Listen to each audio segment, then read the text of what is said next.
लोक जमले होते म्हणे. हो, अगदी. खूप मोठा आणि यशस्वी कार्यक्रम झाला. तर आज आपण जरा याच कार्यक्रमाबद्दल बोलणार आहोत. काय घडलं, कसं घडलं, यावर एक सविस्तर चर्चा करूया. नक्कीच.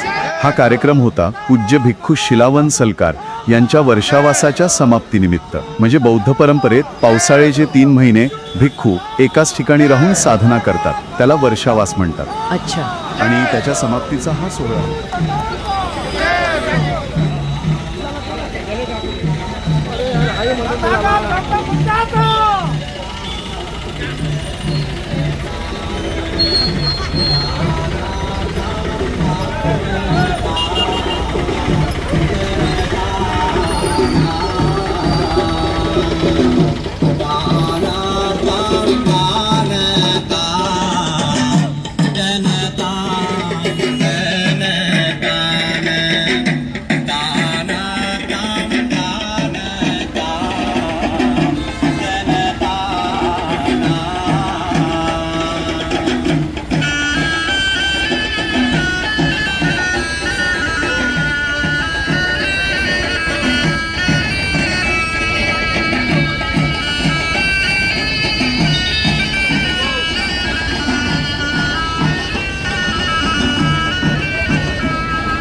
याबद्दल थेट भंतेजी मीडिया बाईट देत आहेत.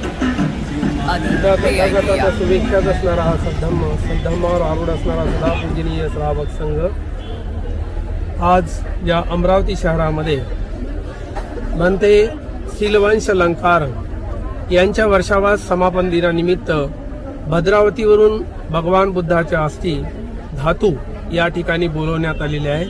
ह्या धातू श्रीलंकेमधून पञ्यातीस भंतेजी नापावल पञ्यातीस महाथेरो यांनी कुशिनारा बुद्धविहार भद्रावती सुमठाना या ठिकाणी त्यांनी दान दिलेले आहे.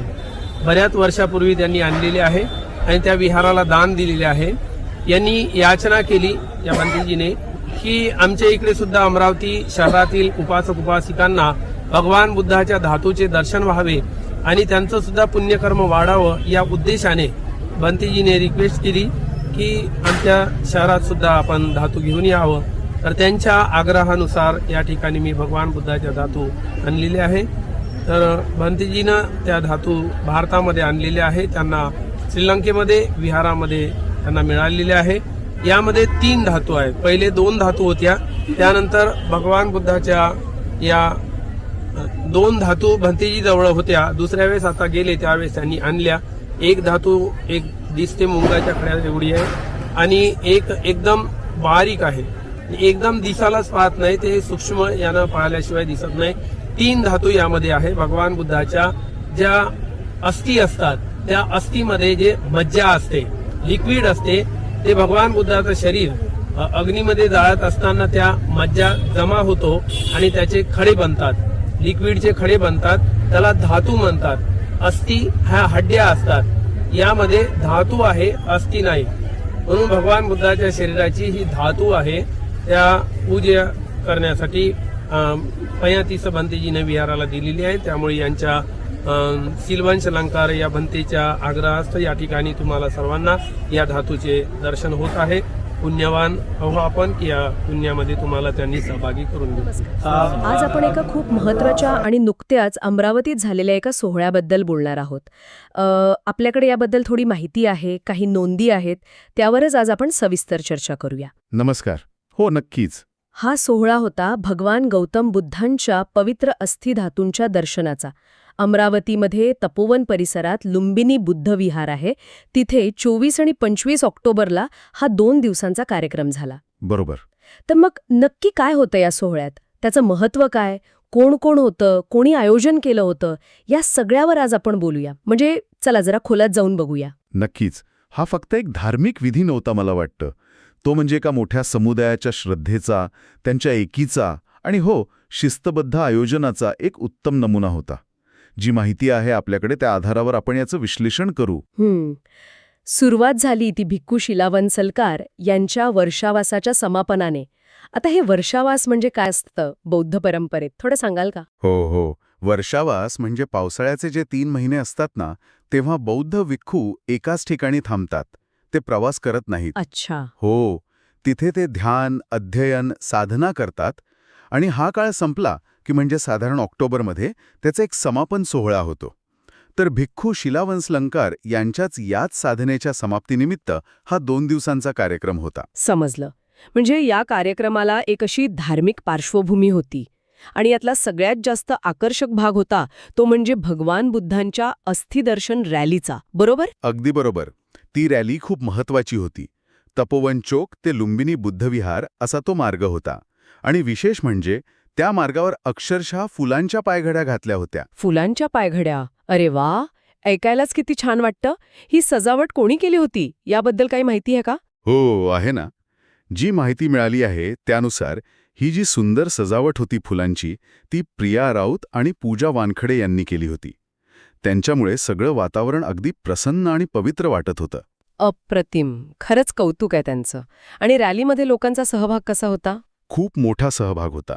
आणि लक्षणीय म्हणजे शेकडो उपासक-उपासिका होते.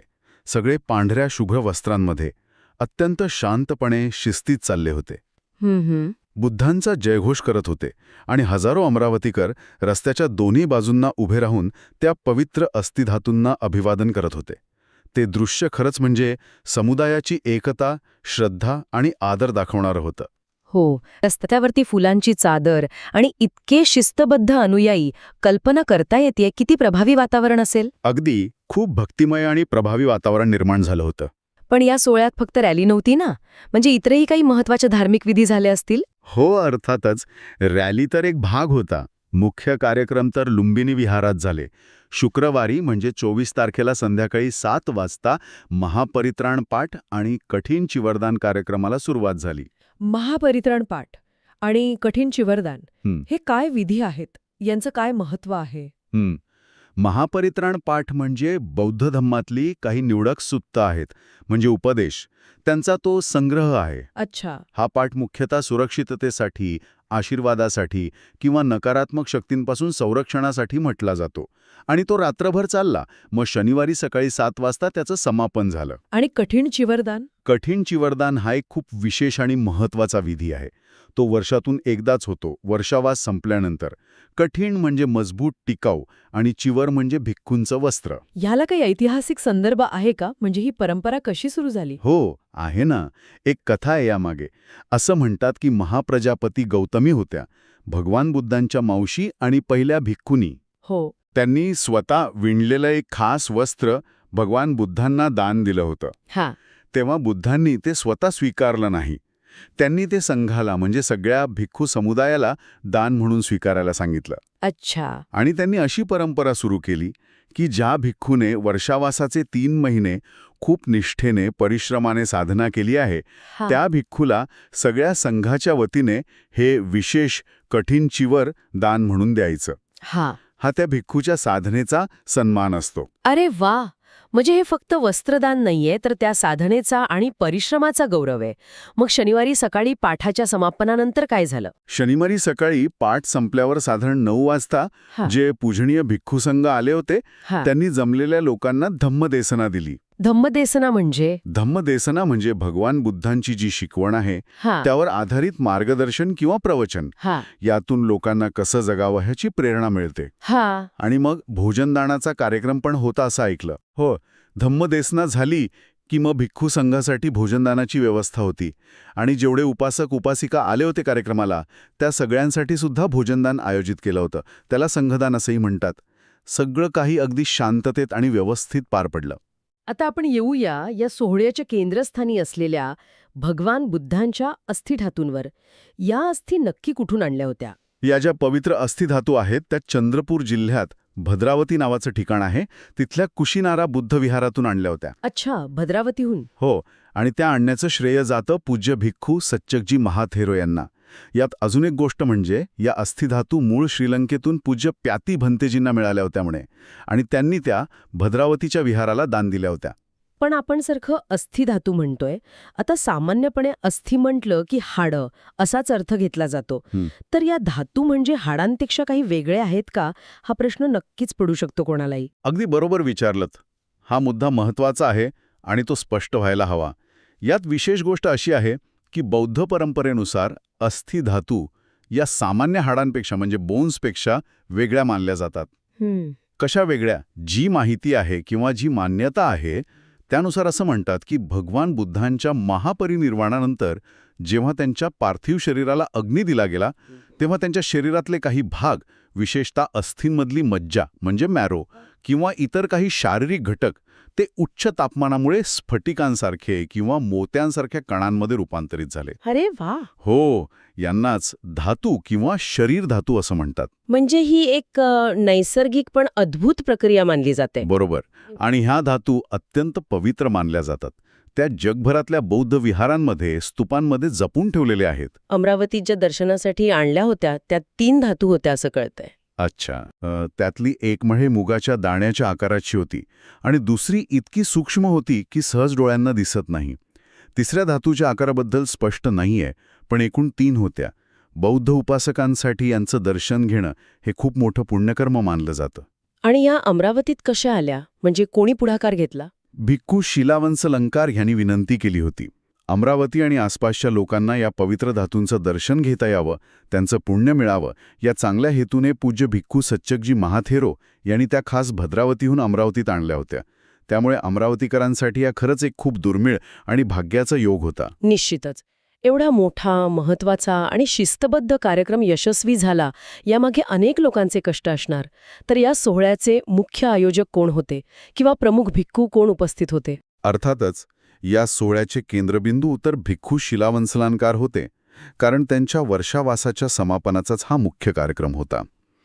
कार्यक्रमाच्या अध्यक्षस्थानी होते अमरावती जिल्ह्याचे अध्यक्ष पूज्य भिक्खू निर्मलपुत्त आनंद महाथेरो, आणि ज्यांनी त्या पवित्र अस्थी आणल्या ते पूज्य भिक्खू सच्चक महाथेरो. त्यांच्या हस्ते उद्घाटन झालं. त्यांच्यासोबत नागपूरहून आलेले पूज्य भिक्खू प्रज्ञानंद महाथेरो होते, पूज्य भिक्खू डॉक्टर अभय नायक थेरो, पूज्य भिक्खू बुद्धप्रिय, पूज्य भिक्खू राहुल, पूज्य भिक्खू विरियोपतो, पूज्य भंते गिरिमानंद असे अनेक प्रतिष्ठित आणि पूजनीय भिक्खू संघ आले होते. त्यांच्या उपस्थितीमुळे कार्यक्रमाला एक वेगळीच उंची आणि पावित्र्य आलं होतं. आणि राजकीय किंवा सामाजिक क्षेत्रातले कोण मान्यवर होते? हो, या कार्यक्रमाला माजी राज्यपाल आदरणीय डॉक्टर कमलाताई गवई आणि अमरावतीचे खासदार श्री बळवंत वानखडे यांचीही प्रमुख उपस्थिती होती. त्यांच्या येण्यामुळे कार्यक्रमाला एक विशेष महत्त्व मिळालं. हे झालं व्यासपीठावरच्या मान्यवरांबद्दल. पण कोणताही मोठा कार्यक्रम यशस्वी होण्यासाठी पडद्यामागे खूप मोठी टीम काम करत असते. त्यांचं योगदान तर खूप महत्त्वाचं असतं. तर या कार्यक्रमाच्या आयोजनात कोणी पुढाकार घेतला होता? अगदी योग्य मुद्दा आहे हा. अशा मोठ्या कार्यक्रमांमध्ये स्थानिक संस्था आणि कार्यकर्ते हेच तर कणा असतात.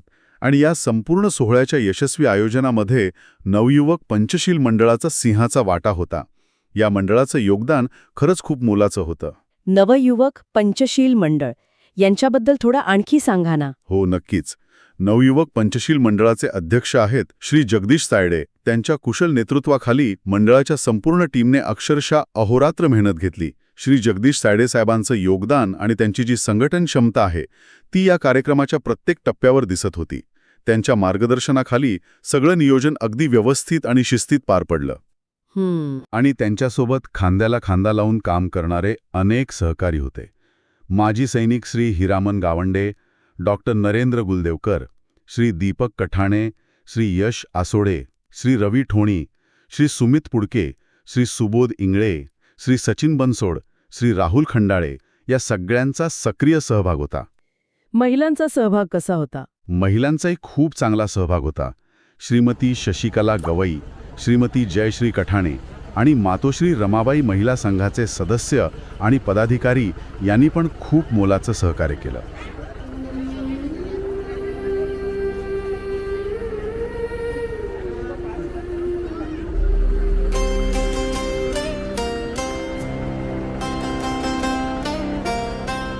ये कठिन जीवर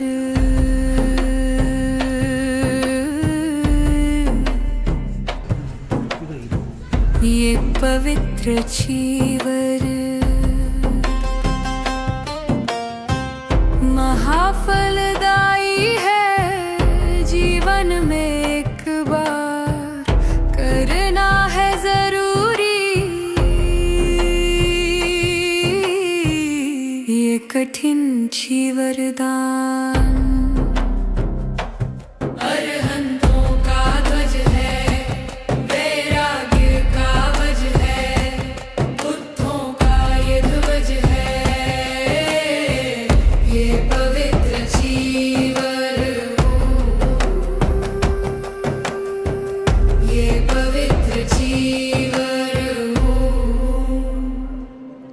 वर्षावास में करते हैं शील गुणों का अर्जन, ऋतु समापन में होता है ये पुण्य का समर्पण, ये कठिन ची वरदान,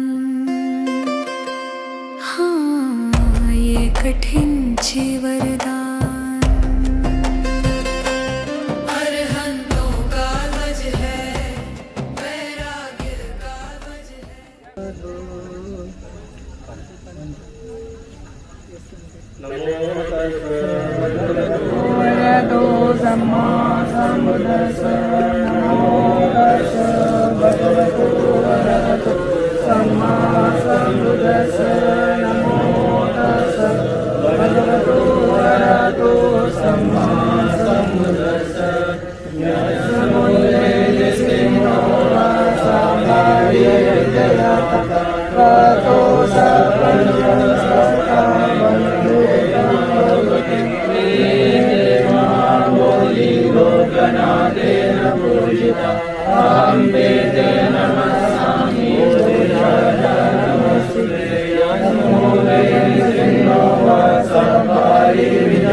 फुलांच्या सजावटीसाठी प्रिया राऊत आणि पूजा वानखडे यांचं नाव घेतलंच होतं. आणखी काही स्वयंसेवक किंवा समाजसेवक होते का ज्यांचा उल्लेख करायला हवा? हो, नक्कीच.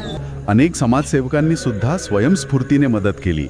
यात प्रामुख्याने समाजसेवक श्री गजानन जाधव, श्री महेंद्र ढोणे, श्री यश अंबुलकर, श्री नंदू ढोके, श्री महेंद्र वांगखडे आणि श्री भोगे साहेब यांचा उल्लेख करायला हवा. या सगळ्यांनी आणि अजून अनेक कार्यकर्ते ज्यांची नावं कदाचित आपल्याला माहीत नाहीत, त्या सर्वांनी मिळून हा कार्यक्रम यशस्वी केला. पंचशील नवयुवक मंडळाचं हे जे सांघिक योगदान आहे ना, ते खरंच कौतुकास्पद आहे. वा, म्हणजे ही एका व्यक्तीची किंवा एका मंडळाची नाही, तर एका मोठ्या समूहाची एकत्रित कामगिरी होती. पडद्यामागच्या या सगळ्या खऱ्या हिरोंचं काम खूप मोठं आहे. अगदी बरोबर. आणि त्यांच्या या कामाची दखल पण घेतली गेली. इतक्या भव्य कार्यक्रमाचं इतकं शिस्तबद्ध आणि यशस्वी आयोजन केल्याबद्दल नवयुवक पंचशील मंडळाच्या पदाधिकाऱ्यांचा, विशेषतः अध्यक्ष श्री जगदीश तायडे आणि त्यांच्या संपूर्ण टीमचा डॉक्टर बाबासाहेब आंबेडकर युवा संघाच्या पदाधिकाऱ्यांनी शाल आणि पुष्पगुच्छ देऊन सन्मान केला. ही त्यांच्या कामाची, त्यांच्या निस्वार्थ सेवेची एक प्रकारची पोचपावतीच होती. तर एकंदरीत बघितलं तर अमरावतीत झालेला हा भगवान बुद्धांच्या अस्थिधातू दर्शनाचा सोहळा हा फक्त एक धार्मिक कार्यक्रम नव्हता. तो म्हणजे श्रद्धा, शिस्त, संघटन कौशल्य आणि समाजाच्या एकत्रित शक्तीचं एक खूप चांगलं उदाहरण ठरलं. या सगळ्या माहितीच्या आधारावर आपण काय निष्कर्ष काढू शकतो? नक्कीच काही महत्त्वाचे मुद्दे आहेत यात. पहिलं म्हणजे यातून लोकांची भगवान बुद्धांप्रती आणि त्यांच्या शिकवणींप्रती असलेली अपार श्रद्धा दिसते. दुसरं म्हणजे नवयुवक पंचशील मंडळ आणि त्याचे अध्यक्ष श्री जगदीश तायडे यांच्यासारख्या स्थानिक संस्था आणि व्यक्ती कशा प्रकारे पुढाकार घेतात, समाजाला एकत्र आणतात आणि असे मोठे महत्त्वाचे कार्यक्रम यशस्वी करतात, याचं हे उत्तम उदाहरण आहे. बरोबर. त्यांनी जी मेहनत घेतली त्यामुळेच हजारो लोकांना त्या पवित्र आणि दुर्मिळ अस्थिधातूंचं दर्शन घेणं शक्य झालं. हे खरंच खूप मोठं काम आहे. अगदी. इतक्या लोकांची श्रद्धा आणि इतक्या कार्यकर्त्यांची निस्वार्थ मेहनत एकत्र आली म्हणूनच हा सोहळा इतका यशस्वी झाला. या सगळ्या चर्चेनंतर माझ्या मनात एक विचार येतोय. कोणता विचार? विचार असा आहे की आपण आज 21व्या शतकात आहोत. जग खूप बदलतंय, तंत्रज्ञान पुढे जातंय, सगळं वेगवान आहे. अशा या आधुनिक धावपळीच्या जगात हजारो वर्षांपूर्वीच्या ज्या प्राचीन परंपरा आहेत, जसे हे विधी झाले किंवा भगवान बुद्धांच्या अस्थिधातूंसारख्या पवित्र वस्तू, यांचं जतन करणं, त्यांचं दर्शन घडवणं आणि त्याबद्दलची श्रद्धा समाजात टिकवून ठेवणं, याचं नेमकं महत्त्व काय असू शकतं? हा खूप खोल आणि विचार करायला लावणारा प्रश्न आहे. याचं असं एका वाक्यात उत्तर देता येणार नाही कदाचित, पण मला असं वाटतं की अशा परंपरा आणि या पवित्र वस्तू आपल्याला आपल्या भूतकाळाशी जोडून ठेवतात. अच्छा. हो, त्या आपल्याला आपल्या मूल्यांची, आपल्या इतिहासाची, आपल्या सांस्कृतिक मुळांची आठवण करून देतात. म्हणजे त्यातून आपल्याला एक प्रकारची ओळख किंवा स्थिरता मिळते का? हो, बऱ्याच अंशी. या धावपळीच्या जगात जिथे अनेक गोष्टी तात्पुरत्या वाटू शकतात, तिथे अशा शाश्वत वाटणाऱ्या गोष्टी, श्रद्धास्थानं लोकांना एक मानसिक आधार देतात. बरोबर. भगवान बुद्धांची शिकवण तर शांती, करुणा, अहिंसा यावर भर देते. बरोबर. या अस्थिधातू त्या शिकवणुकीचे एक प्रकारे भौतिक प्रतीक बनतात. त्यांचं दर्शन घेणं किंवा त्या विधींमध्ये भाग घेणं हे लोकांना त्या मूल्यांशी पुन्हा जोडायला मदत करतं असं मला वाटतं. आणि सामाजिक पातळीवर याचं काय महत्त्व असू शकतं, म्हणजे समाजासाठी? सामाजिक पातळीवर बघितलं तर असे सोहळे लोकांना एकत्र आणतात, समुदायाची भावना वाढवतात. आपण पाहिलं की या कार्यक्रमात किती शिस्त होती, किती सहकार्य होतं. हे सगळं समाजाला एकत्र बांधून ठेवण्यासाठी खूप महत्त्वाचं ठरतं. आणि दुसरी गोष्ट म्हणजे नवयुवक पंचशील मंडळ आणि श्री जगदीश तायडे यांच्यासारख्या नेतृत्वामुळे लोकांना एकत्र येऊन काहीतरी चांगलं विधायक करण्याची प्रेरणा मिळते. हे सामाजिक सलोखा आणि संघटन वाढवण्यासाठी नक्कीच उपयोगी ठरतं. म्हणजे या परंपरा आणि वस्तू फक्त भूतकाळातले अवशेष नाहीत, तर त्या वर्तमानात सुद्धा लोकांना एकत्र आणायला, नैतिक मार्गदर्शन करायला आणि मानसिक शांतता द्यायला महत्त्वाच्या ठरू शकतात. हा विचार खरंच महत्त्वाचा आहे. अगदी. आधुनिक जगात राहूनही आपल्या मुळांशी जोडलेलं राहणं आणि त्यातून सकारात्मक ऊर्जा घेणं हे व्यक्तीसाठी आणि समाजासाठी दोन्हींसाठी फायद्याचं ठरू शकतं. अमरावतीच्या या सोहळ्याने हेच पुन्हा एकदा दाखवून दिलं आहे. खूपच छान चर्चा झाली आज. या सोहळ्याच्या निमित्ताने आपण फक्त एका घटनेचा आढावा नाही घेतला, तर त्यामागची श्रद्धा, ते संघटन आणि त्याचं सामाजिक महत्त्व यावरही छान बोललो. धन्यवाद. धन्यवाद.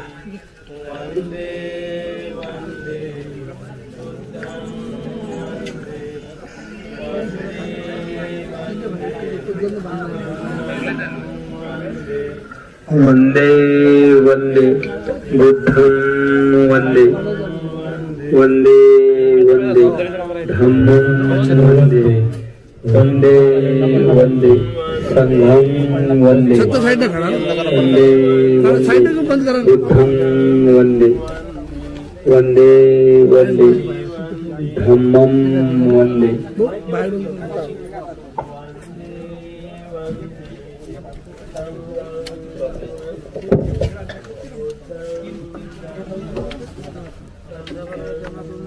वंदे वंदे बुद्धं वंदे वंदे वंदे धम्मं वंदे वंदे वंदे संघं वंदे. साधु साधु कठीण जीवर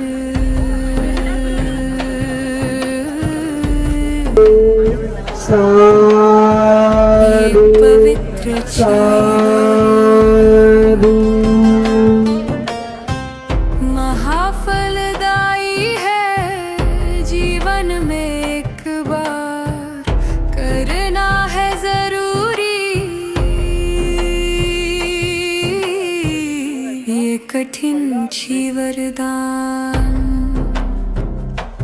अरहंतों का ध्वज है, वैराग्य का वज है, बुद्धों का ये ध्वज है, ये पवित्र चीवर हो, ये पवित्र चीवर हो. वर्षावास में करते हैं शील गुणों का अर्जन. हाँ, ये कठिन छी वरदान. अरहंतों का ध्वज है, वैराग्य का ध्वज है, बुद्धों का ये ध्वज है,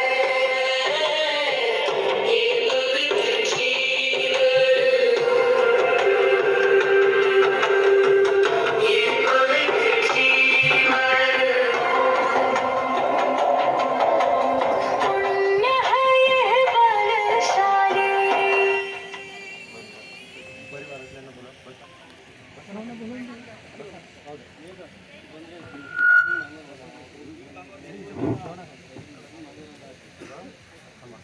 त्याला मोकळं करून देतो ना सगळ्यांसाठी. मोकळं करायला लागेल ना.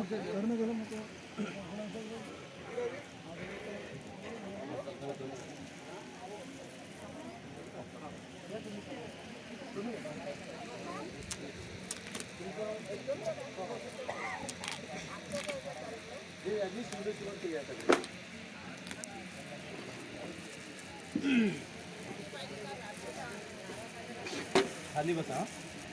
बसा खाली सगळ्यांनी. मोकळं करा. पुरं मोकळं करा. बसा खाली बसा. खाली बसून बसा. कठीण जीवन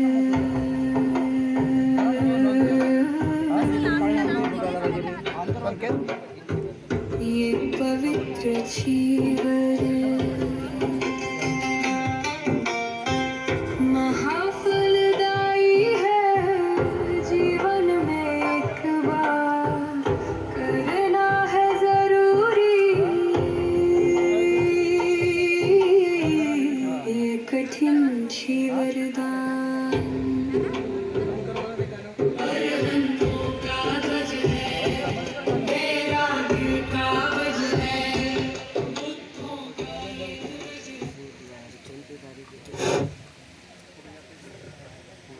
पकडा सगळे खाली बसा. पकडा. दान द्यायचं आहे ना सगळं. हा, मग हे पकडतात ना सगळे हाती घे. सगळे तुम्हाला दान देतील ना. आता उभे हो ना. उभे हो या इकडे. उभे हो ना आता. उभे हो.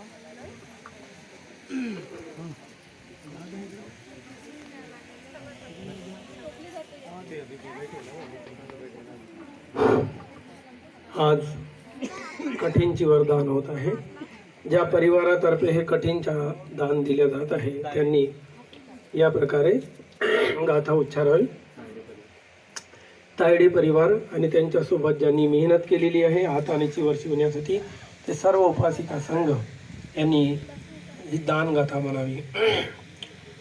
इमं मयं भन्ते सपरिवारं कठिन जीवर दुस्सं संघस्स ओनो जयाम साधुनो भन्ते संघो इमं सपरिवारं कठिन चीवर दुस्सं पटिगन्नातु पटिगहेत्वाच इमिना दुस्सेन कठिनं अद्धारतो अम्हाकं दीघरत्तं हिताय सुखाय निब्बानाय च इमं मयं भन्ते सपरिवारं कठिनचीवरदुस्सं संघस्स ओनो जयाम साधुनो भन्ते संगो इमं सपरिवारं कठिनचीवरदुस्सं पटिगन्नातो पटिगहेत्वाच इमिना दुस्सेन कठिनं अद्धारतो अम्हाकं दीघरत्तं हिताय सुखाय निब्बानाय च ततियम्पि इमं मयं भन्ते सपरिवारं कठिनचीवरदुस्सं संघस्स ओनो जयाम साधुनो भन्ते संगो इमं सपरिवारं कठिनचीवर दुस्सं पटिगन्नातु पटिगहेत्वाच इमिना दुस्सेन कठिनं अद्धारतो अम्हाकं दीघरत्तं हिताय सुखाय निब्बानाय च साधु साधु साधु.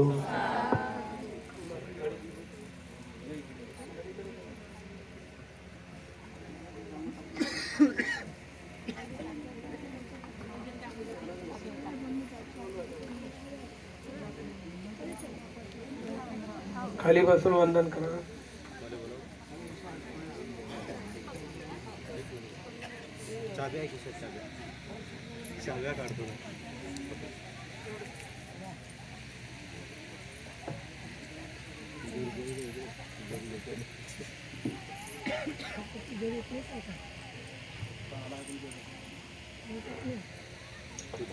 भिक्षू संघाने ऐकावे की संघाला कठीण चीवर दुस्संग प्राप्त झालेला आहे. संघ अगर चाहत असेल तर ज्या भंतेनी या ठिकाणी वर्षावास केलेला आहे त्या भंतेला हे कठीण चीवर दुस्संग द्यावे. त्या भंतेचं नाव शीलवंश अलंकारा. या भिक्खूंना हे द्यावे. भिक्खू संघ जर चाहत असेल तर असा याचा नियम आहे की संघ ठरवतो कुणाला द्यायचं. त्याच भंतेला देईल असं नाही. ज्या एरियामध्ये जर ज्या भिक्षूला आवश्यकता आहे ते भिक्षू संघ पाहतो की या भिक्षूला मागच्या वेळेस मिळालं का, तर याचे काही लाभ आहे. त्यामुळे दुसऱ्या भंतेला सुद्धा ते कठीण चीवर देऊ शकतात. ज्यांच्या उद्देशानं बनवलं त्याला देईल याची गॅरंटी कमी राहते.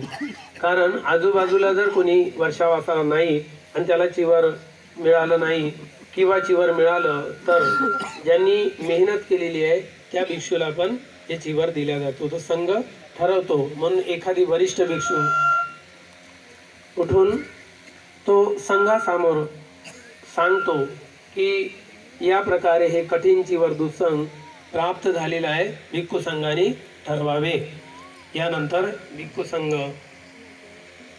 ते ठरवतील. त्यानंतर भिक्खू संघाला दुसऱ्या यामध्ये कठीण चिवराचे सांगितलेलं आहे की इदं संघस्य कठीण दुस्संग चीवर उत्पन्न. संघाला कठीण चिवरदान उत्पन्न झालेलं आहे, प्राप्त झालेलं आहे. कठीण दुस्संग चीवर तिस्सस्य भिक्खूनो देती. आता भिक्षू संघाने द्यावे म्हणून एक वरिष्ठ भिक्षू याचना करतो भिक्षू संघाकडे की भिक्खू संघाने या भंतेला ते चिवर द्यावे अशी याचना करतात. अथरितुम यस्सा यस्मतो खमती इमस्य कठीण दुस्संग चीवरं तिस्सस्य भिक्खूनो दानं कठीणं. त्यांनी कठीण अवस्थेमध्ये दिवस काढलेले आहे पण हे कठीण चिवराचं दान त्यांना द्यावे. अत्तरिंतु सो तुन्नस यस्सन खमती सो भासेय. या प्रकारे भिक्षू संघासमोर मांडणी केलेली आहे. तर हे चिवर भिक्षू संघ त्या भंतेजीला शीलवंश अलंकारा भंतेजीनं मोठ्या परिश्रमाने या ठिकाणी मेहनत केली. उपासक लोक घडवले आणि उपासकाच्या मनामध्ये महान पुण्याबद्दल जागृती झाली आणि त्यांनी हाताने चिवर शिवून त्या भंतेकरिता हे दान करण्याचा संकल्प केलेला आहे. तर हे चिवरदान भिक्खू संघातर्फे त्या भंतेला देण्यात येत आहे. भिक्षूंना संघाला मान्य आहे